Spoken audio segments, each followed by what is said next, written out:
Merci de nous rejoindre sur Medi 1 pour parler des grandes questions économiques qui animent la vie du continent africain. Si depuis quelques années la bonne gouvernance est remise au goût des politiques nationales africaines, pour beaucoup il s'agit d'un simple slogan politique. Pourtant, des avancées importantes sont à noter. L'implication citoyenne se fait plus accrue. Bonne gouvernance et implication citoyenne. On ouvre le débat aujourd'hui sur la panafricaine Medi 1 avec nos invités du jour. Monsieur Seka Fabrice, vous êtes le conseiller technique du ministre ivoirien de la bonne gouvernance et de la lutte contre la corruption. Merci d'être avec nous. Merci bien et c'est à vous aussi le bonsoir. Et avec vous ici en studio, Dr Kwame Christophe, vous êtes le président de Civis Côte d'Ivoire. Merci d'être avec nous. C'est à vous le merci. Alors avant d'aller plus loin, Civis Côte d'Ivoire, qu'est-ce que c'est exactement? Civis Côte d'Ivoire est une association d'éducation à la citoyenneté, à l'éco-citoyenneté, à la promotion, à la prévention et à la défense des droits de l'homme. Comme on a dit ça, on n'a presque rien dit.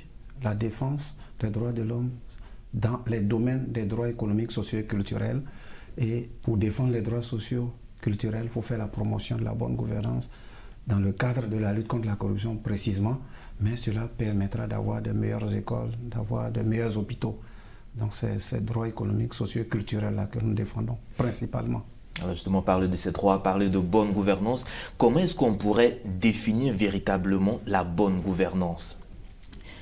Alors déjà, parlons de la gouvernance. C'est donc l'ensemble des institutions politiques, instruments, mécanismes et outils donc, qui traitent des questions d'intérêt public et qui sont aussi donc assortis donc d'une gestion de tout ce qui est lié donc à la vie publique d'un État. À côté de cela, il faut donc revenir donc à ce qui est lié donc à la bonne gouvernance, qui suggère qu'on met donc en place des normes et surtout des principes donc de redevabilité pour le bien-être social des populations. Alors véritablement, ces dernières années, on parle beaucoup de bonne gouvernance, comme on parle aussi d'écologie et autres. Qu'est-ce qui justifie vraiment cet engouement, cet entrain vers la bonne gouvernance de nos jours? Alors, il faut le dire, depuis les années 79, il y a déjà eu donc un regain d'intérêt pour la question de la gouvernance du point de vue donc mondial. Avec la BIRD, le FMI, on s'est rendu compte tout de suite que pour ce qui est donc des États africains, parce que nous parlerons aussi de la Côte d'Ivoire, il y avait quand même des défis quant à la stabilité politique, il y avait des défis quant aussi à la réduction donc, des comptes publics, il y avait aussi des défis quant au bien-être de la population. Donc on s'est dit, avec l'ensemble donc, des ressources qui sont disponibles, pour arriver donc à relever ces défis-là, il faut mettre en place des mécanismes, mais des mécanismes qui puissent donc assurer un progrès stable, qui puisse assurer une stabilité politique, mais surtout toucher donc, de façon fondamentale au bien-être de la population. Donc voilà, plus ou moins, ce qui invite à regarder avec un intérêt particulier la question de la bonne gouvernance. Alors la question de la bonne gouvernance, je me tourne vers vous, docteur Christophe Kwame. Vous, en tant que société civile, acteur majeur de la société civile, à quel moment le déclic arrive et pourquoi vraiment vous engagez dans cette sensibilisation, cette vulgarisation de la bonne gouvernance? Quels sont les indicateurs qui vous ont marqué, qui vous ont poussé? Alors, nous sommes engagés dans la promotion de la bonne gouvernance pour la simple et bonne raison qu'avec les nouvelles menaces qui arrivent, comme le changement climatique, comme le terrorisme, tout le monde s'est rendu compte que, effectivement, en sortant les indicateurs comparatifs dans tous les pays, on s'est rendu compte qu'avec tout ce qui avait déjà été fait, et je vous assure, beaucoup de choses ont été faites, la pauvreté avait du mal à reculer. Si nous prenons la Côte d'Ivoire par exemple, le budget 2011 était de 3034 milliards, le budget 2019 était de 7080 ou 61 milliards. Le taux d'évolution du budget entre ces deux années est de 62%. Si nous ramenons ça au même taux fourni par les institutions ivoiriennes sur le recul de la pauvreté a reculé de 7% dans la même période. Donc vous voyez que le budget augmente et la qualité de la pauvreté, la qualité du ressenti par les populations pour sortir de la pauvreté est un peu plus faible. Entre les deux, nous avons fait nos diagnostics, nous sommes dit, il faut qu'on accompagne le gouvernement. Heureusement, en 2013, le gouvernement nous donne une loi qui nous donne pouvoir à l'article 23 de l'ordonnance 660 de venir avec les autorités et de nous engager pour la promotion de la bonne gouvernance. Voilà un peu comment nous sommes arrivés dans la soupe, je dirais, générale de la bonne gouvernance. Et à ce stade, comment est-ce que vous définirez le rôle de la société civile? Est-ce que vous êtes un acteur même de cette bonne gouvernance ou vous intervenez juste pour le contrôle de la bonne gouvernance? Alors, il y a deux façons de faire. Il y a la prévention, la détection, ce qui nous incombe. La répression, c'est l'État, les instruments juridiques. Au niveau de la détection et de la prévention, on a un grand rôle. Si vous prenez l'article 23, la linéa 4 dit clairement, il faut que vous exigez, et que vous, des gros mots, il faut que vous imposez au gouvernement, il faut que vous associez aux autorités pour que toutes les lois en la matière soient mises en œuvre. Ça veut dire quoi? Le gouvernement, depuis 2012, fait des réformes, et ces réformes ont abouti à plusieurs institutions, à plusieurs lois. Mais il faut que nous, on soit les chiens de garde pour regarder derrière chaque citoyen. Parce qu'en fait, en réalité, les citoyens sont plus nombreux que les gestionnaires de l'argent. Donc l'État nous oblige, nous, société civile, de nous mettre, comme les Ivoiriens disent, en cachette là, dans tout l'espace public où l'argent est géré, pour regarder ceux qui gèrent et dire qu'ils ont respecté ou ils n'ont pas respecté, avant que les scandales n'arrivent. Donc on est, je peux dire, à part le gouvernement qui fait les lois, qui les promulgue, on est le premier acteur de ces lois-là et nous devons consommer ces lois-là. Et en même temps, on est les contributeurs, nous payons les impôts et en même temps, quand ça va bien et que le gouvernement finit de faire les projets, c'est nous qui consommons encore les projets. Donc vous comprenez qu'on a presque trois rôles dedans. On est le consommateur des services publics quand les ponts sont jolis, les écoles sont là et la santé, c'est le citoyen qui bénéficie. Mais en même temps, l'État nous donne, à l'article 23 de l'ordonnance 660, une obligation de nous engager avec les autorités, c'est écrit en noir sur blanc, pour qu'on obtienne ces objectifs-là. L'État ne peut pas mettre un gendarme derrière chaque gestionnaire de l'argent public. Alors justement, l'État ne peut pas mettre de gendarmes, en tout cas de surveillants derrière chaque acteur. Mais à ce niveau-là, il y a quand même des mécanismes, des instruments qui sont mis en place pour aller dans cette bonne gouvernance. Quelles sont les grandes actions qui ont été menées jusque-là dans ce sens? Alors, donc, merci. Tout à l'heure, le président l'a rappelé. L'État consentit donc beaucoup d'efforts pour donc susciter la mobilisation et la participation citoyenne. Déjà, avec l'ordonnance de 2013, il est fait obligation donc, à la société civile de mener donc, un certain nombre d'actions de sorte à s'impliquer davantage donc, dans la gestion des affaires publiques. Alors, l'État de Côte d'Ivoire va donc travailler au renforcement donc, de son cadre juridique, on l'a dit tantôt, mais l'État va aller plus loin en adhérant donc à des mécanismes sous-régionaux, mais aussi des mécanismes donc, du point de vue donc, international. Par exemple, l'État de Côte d'Ivoire, depuis donc, 2015, a adhéré donc, à l'OGP, qui est donc le partenariat de gouvernement ouvert, et qui suscite donc une participation accrue donc, de la population, qui travaille la question de la transparence, donc sur tout ce qui touche donc, aux prises de décisions au niveau donc, de l'État. Mais il y a aussi donc, le mécanisme africain donc, d'évaluation des pairs, qui est donc l'instrument africain d'évaluation donc des performances de tout État en matière donc de gouvernance. La Côte d'Ivoire a adhéré également aussi à ce mécanisme-là. L'État est allé plus loin en travaillant donc à l'élaboration d'un plan national de gouvernance, qui est donc pour ce qui est de l'exercice de 2021 à 2025, qui est donc en phase d'adoption. Et dans ce plan national-là, depuis donc sa phase d'élaboration jusqu'à l'adoption, la société civile et tous les acteurs de la société civile ont travaillé donc, à ce que ce plan-là soit donc monté. C'est l'une des exigences de l'Union africaine et l'État travaille à ces choses-là. Le gouvernement de Côte d'Ivoire, aujourd'hui, a mis en place également un ministère qui travaille donc à mobiliser toutes les forces vives pour que nous puissions véritablement adresser la question donc de la promotion de la bonne gouvernance. Dans cet élan-là, tout dernièrement, il y a eu donc la plateforme des journalistes d'investigation qui a été donc mise en place sous l'accompagnement du ministère, bien sûr. Voilà, donc l'État fait beaucoup au niveau donc du plan institutionnel, au niveau du plan juridique, mais surtout aussi du point de vue opérationnel quant à l'accompagnement des acteurs de la société civile.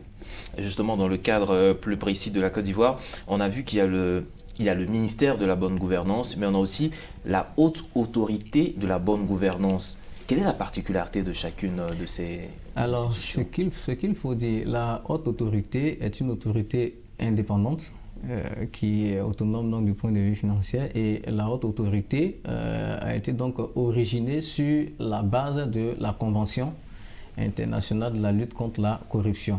Donc c'est une exigence que la Côte d'Ivoire reprend et que la Côte d'Ivoire insère donc dans son ordonnancement juridique.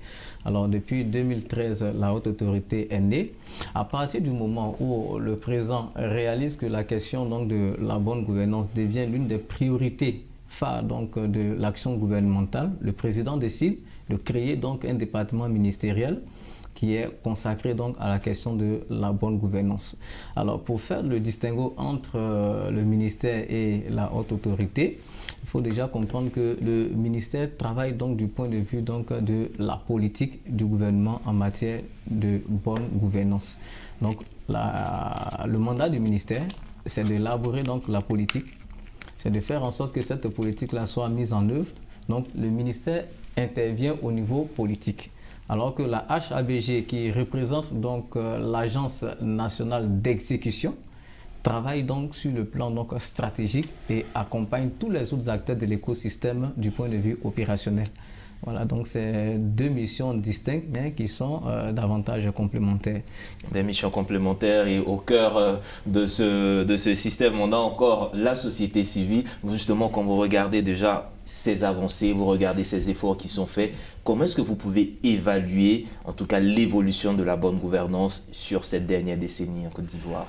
Alors, 2012, signature des conventions de lutte contre la corruption de l'Union africaine et de la Convention des Nations Unies. 2013, je le répète, il y a eu deux ordonnances, 660 et la 661, qui a vu la mise en place de la haute autorité, comme il a dit. En 2013 encore, il y a eu quelque chose d'important que souvent on ne cite pas, qui est la loi sur l'accès à l'information. Je m'arrête 30 secondes. Il y a 2-3 mois, la mairie du Plateau et la mairie de Port-Bouët ont signé une convention avec une agence qui s'appelle Bloomfield Investment. En signant cette convention, l'agence Bloomfield va les noter, et au bout de 3 à 6 mois, si la notation est bonne, ils pourront aller sur le marché international pour prendre de l'argent et venir travailler à la mairie du Plateau ou Port-Bouët. Nous, organisation de la société civile, chien de garde, avons écrit à la mairie du Plateau et à la mairie de Port-Bouët. La mairie du Plateau a répondu, nous ne sommes pas satisfaits. La mairie de Port-Bouët n'a pas répondu. L'agence qui s'appelle la KIDP, la commission d'accès à l'information publique, nous a tout de suite appelé, parce que c'est une agence qui suit tout ça. Elle nous a appelé pour dire, nous avons vu les 2 courriers, mais l'agence peut s'auto-saisir, ou l'agence peut demander à l'ONG de lui écrire. Mais quand l'agence nous a appelés, nous avons dit, nous, en tant que société civile, nous voulons démontrer à la nation que le maire est un élu, et tout argent que le maire prend à crédit, c'est sur la tête des citoyens qu'il prend. Donc on a demandé nous-mêmes à la KIDP, la loi de 2013 en question, là, parce que vous me dites, mais qu'est-ce que nous on gagne dans tout ça? Cette loi est très importante. Les gens pensent que l'accès à l'information n'est pas important pour lutter contre la corruption, ou alors de faire la promotion de la bonne gouvernance. Donc voilà comment ça fonctionne. Donc aujourd'hui, c'est pendant. La mairie de Port-Bouët ne nous a pas répondu. La réponse administrative qui est inscrite dans la loi, c'est de 1 mois. Nous sommes pratiquement 4 mois. La mairie de Port-Bouët n'a pas répondu. Peut-être le maire n'a pas encore connaissance de cette loi. Vous me comprenez? La mairie du plateau a répondu, mais nous avons répondu sur une loi de 2012. Donc le maire du plateau, qui sûrement va être candidat, doit aller relire qu'il y a une nouvelle loi. Vous voyez, donc déjà 2013, la loi nous autorise à demander à toute institution qui utilise l'argent public de nous rendre compte par écrit, de nous donner information de tout ce qu'il fait. Donc ça, il faut que les ONG le sachent, il faut que les citoyens le sachent. Donc merci vraiment de nous avoir permis à cet éco-débat Afrique d'expliquer aux citoyens que le gouvernement a fait un grand effort. Mais la loi ne va pas marcher seule. Si les citoyens n'utilisent pas la loi, elle ne sera pas performante. 2015, on met en place d'autres institutions. Mais en 2018, il y a une nouvelle loi qui sort, qui met en place la Cour des comptes. La Cour des comptes qui va juger tout ce qui se passe en Côte d'Ivoire. En 2020, alors, il y a du costaud qui arrive. C'est le pôle pénal, économique et financier qui vient même encore de condamner quelqu'un. Parce qu'il y a des systèmes de corruption qui sont tellement complexes qu'une juridiction normale ne peut pas. Elle va mettre 6 mois, 1 an, 5 ans. Donc, la Côte d'Ivoire a créé le pôle pénal. Nous, je le dis aujourd'hui avec fierté, nous avons passé 5 ans à faire un plaidoyer pour la mise en place de ce pôle pénal. Donc, je voudrais accepter quand même de manière objective, féliciter le représentant du gouvernement qui est là. Pour la première fois, on va les féliciter, mais on les attend encore. Enfin, en 2022, il y a encore du costaud, la GRAC qui est créée. La GRAC, c'est l'agence de gestion et de recouvrement des avoirs criminels. Tout ce qui est avoirs criminels. Parce qu'il y a la corruption, mais il y a les infractions similées qui sont dans la corruption que les gens ne savent pas. Donc, la GRAC va venir après le pôle pénal pour récupérer. Et enfin, le dernier né, Spacia, qu'a piloté le ministère de la Bonne Gouvernance. Donc, tous ces instruments sont bons. Il nous reste maintenant à l'épreuve de ces instruments que les autorités réagissent. Je viens de vous dire tantôt que la KIDP même nous a appelés. On n'a pas encore écrit à la KIDP, mais elle a suivi, on a fait ampliation seulement en écrivant à la mairie du plateau la KIDP. Donc les mentalités doivent suivre, c'est ce qui est plus lent. Aujourd'hui, en peu de temps, que le président Ouattara soit là, qu'il ne soit pas là, la Côte d'Ivoire a eu tellement de réformes. Sur les réformes, nous sommes notés 10 sur 10. Maintenant, il va falloir que les hommes, qu'ils soient de la société civile, qu'ils soient du ministère, qu'ils soient du tribunal, qu'ils soient des institutions indépendantes comme la KIDP, l'ANP, la AK, la haute autorité, que chacun sache que la loi là, il doit faire en fonction de ce que la loi lui donne. C'est ce que nous attendons et c'est là qu'on va vraiment tous voir le maçon au pied du mur. Et justement, il y a une notion qui est ressortie qui est fondamentale, il s'agit de la transparence dans la gestion de la chose publique et l'accès à l'information, c'est vraiment une priorité, c'est vraiment quelque chose, un droit fondamental à tout citoyen. Donc je pense que ça et là, des campagnes de sensibilisation doivent être faites pour que les populations sachent qu'elles ont le pouvoir de demander ces informations-là si elles le souhaitent. Et justement, il a parlé tout à l'heure d'initiatives et il y a l'initiative Spacia qui a été lancé récemment par le gouvernement ivoirien. Qu'est-ce que c'est exactement dans ce cas de bonne gouvernance? Alors, merci. Sous la haute autorité donc, du président de la République et le leadership avéré du Premier ministre, le ministre de la promotion de la bonne gouvernance et de la lutte contre la corruption, en vertu donc du mandat qui figure donc dans ses attributions, a mis en place donc une plateforme de signalement et de traitement des actes de corruption et infractions assimilées dénommées Spacia. Alors avec la plateforme Spacia, désormais tout Ivoirien, que ce soit donc par voie donc de web ou à partir donc d'un centre d'appel ou par dépôt même de courrier physique, pourra donc faire connaître toute allégation de corruption donc sur le plan national. Alors la plateforme Spacia vient donc comme un instrument pour renforcer donc la détection, mais surtout aussi faire en sorte qu'on ait donc un outil donc d'intelligence pour mieux adresser les questions de corruption et susciter donc les meilleures réformes pour relever donc le niveau de la Côte d'Ivoire dans ce domaine-là. Donc c'est une plateforme qui a vu le jour donc tout dernièrement. qui est un comité de pilotage. Donc, c'est-à-dire que tous les acteurs, que ce soit donc les acteurs publics ou les entités donc privées et la société civile, sont impliqués donc dans le pilotage de cette plateforme-là. Et nous avons donc aussi une coordination qui est donc l'organe opérationnel pour traiter donc toutes les demandes, les requêtes qui sont faites donc dans le cadre de la lutte contre la corruption.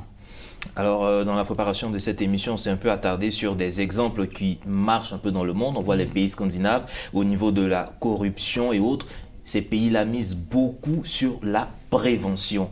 Est-ce la même stratégie pour nos pays, pour nos États africains, où on est encore dans la sensibilisation et la répression au lieu de la prévention? Sur quelle ligne se positionnent nos États? Alors, pour en revenir, donc pour répondre à votre question, alors quand on parle de la lutte contre la corruption, on veut donc adresser la question sur 3 dimensions. La première dimension dont vous parlez, la prévention, qui peut donc inclure la question de la détection, mais il y a aussi donc la question donc de la répression. Au niveau donc de la Côte d'Ivoire, je pense que la Côte d'Ivoire fait beaucoup d'efforts donc pour prévenir les actes donc de corruption. Et il y a déjà l'ordonnance de 2013 qui a sorti donc des sanctions. Et toute sanction a donc une dimension d'exemplarité, une dimension aussi de dissuasion. Tout dernièrement, le ministère a donc mis en place une initiative qui était dénommée donc Opération Coup de Poing. Et il s'agissait donc de créer un climat de stress, donc du point de vue des administrations, pour mieux donc étudier la qualité de délivrance et donc des services aux citoyens. Et dans ce sens-là, c'est vrai, tout à l'heure on l'a rappelé, l'État a fait beaucoup d'efforts. On a manqué donc de citer l'OSEP, qui est l'Observatoire des services donc publics. À partir de cela, tout citoyen qui considère que le service a été rendu sans qu'il soit un service de qualité peut donc faire recours à l'OSEP pour de sorte que ces choses-là donc soient mieux organisées. Alors donc l'État insiste beaucoup sur la question de la prévention. C'est pourquoi dans le plan stratégique que le ministère met en place et aussi la stratégie nationale de lutte contre la corruption, il y a toute une dimension donc de sensibilisation et de mobilisation donc de la population. Voilà, donc c'est dire que beaucoup de choses sont faites par rapport à la sensibilisation. Vous avez vu donc toute la stratégie donc des campagnes qui ont été lancées, le hashtag maintenant ça va quelque part, parce que très souvent en Côte d'Ivoire, tout ce qu'on faisait, on avait pour habitude de dire que ça ne va pas quelque part. Je pense que le ministre même est en train de penser à une étude sémantique sur ces questions-là. Voilà, ces petits vocables, ces petites expressions qui peuvent donc induire des comportements qui peuvent se prêter à des comportements de corruption ou d'infraction assimilée. Et aujourd'hui maintenant ça va quelque part. C'est une grande campagne qui a été lancée. On a lancé aussi une campagne où on a repris donc ces informations-là qui sont données sur la lutte contre la corruption, mais vraiment dans nos langues vernaculaires. Voilà, donc tout le monde pourra à partir d'aujourd'hui mieux donc comprendre ce que représente réellement la corruption pour nos États et comment est-ce que l'État fait en sorte que cette lutte-là elle devienne donc partagée, de sorte que chacun de nous puisse s'intéresser véritablement à la question. Donc c'est pour vous dire que nous mettons un point d'honneur sur la question de la prévention, mais en même temps, nous sommes aussi donc gagnés par les bonnes pratiques, les standards internationaux qui veulent que effectivement, si nous prévenons, il faut aussi donc mieux adresser aussi la question donc de la détection et de la répression. Donc voilà, on n'oublie plus ces aspects, c'est vraiment un équilibre. Voilà. Un équilibre, et à ce stade-là, j'ai beaucoup entendu le mot sensibilisation. La question qui me revient, à qui est-ce qu'il revient la priorité de cette sensibilisation? Le ministère, les acteurs de la société civile regroupés en ONG, en plateforme? À cette question-là, vraiment, je mets entre parenthèses une frange de la population, c'est-à-dire les journalistes. Je me compte parmi les journalistes, je me mets entre parenthèses. Parmi vous, qui est-ce qui a la priorité de la sensibilisation? On peut le faire ensemble. Je veux dire, le ministère peut faire la sensibilisation parce qu'elle a un peu plus de moyens que nous. Mais en réalité, aujourd'hui, la confiance des Ivoiriens par rapport à leurs gouvernants est faible. D'ailleurs, c'est pour cela que le nouveau ministère de la promotion de la bonne gouvernance, après avoir pris fonction, le ministre Zoro Bibalo a fait une enquête tout de suite pour comprendre. Et il a compris, c'est pour cela qu'il a lancé les hashtags « ça va quelque part ». Parce que tout de suite, la majorité des citoyens lui ont répondu « on ne fait plus confiance parce que ça ne va pas quelque part ». Donc, il y a une prise de conscience. C'est une bonne chose. Mais il faut que le ministère et tous les gouvernants changent de paradigme en termes de gestion de la chose publique. Il faut qu'il y ait une disruption, c'est-à-dire qu'il faut qu'il y ait une rupture entre le passé et le présent. Le fait de nommer ce ministère est déjà le premier chemin. Mais il faut qu'il y ait une rupture parce que là où aujourd'hui les citoyens font confiance, c'est à eux qu'on doit confier. La preuve, quand vous prenez l'ordonnance 660, on parle de société civile et médias. On va même jusqu'à dire presse. L'article 25, c'est les médias. L'article 26, c'est la presse. Donc, il ne faut pas que le ministère ou le gouvernement ait peur de la disruption.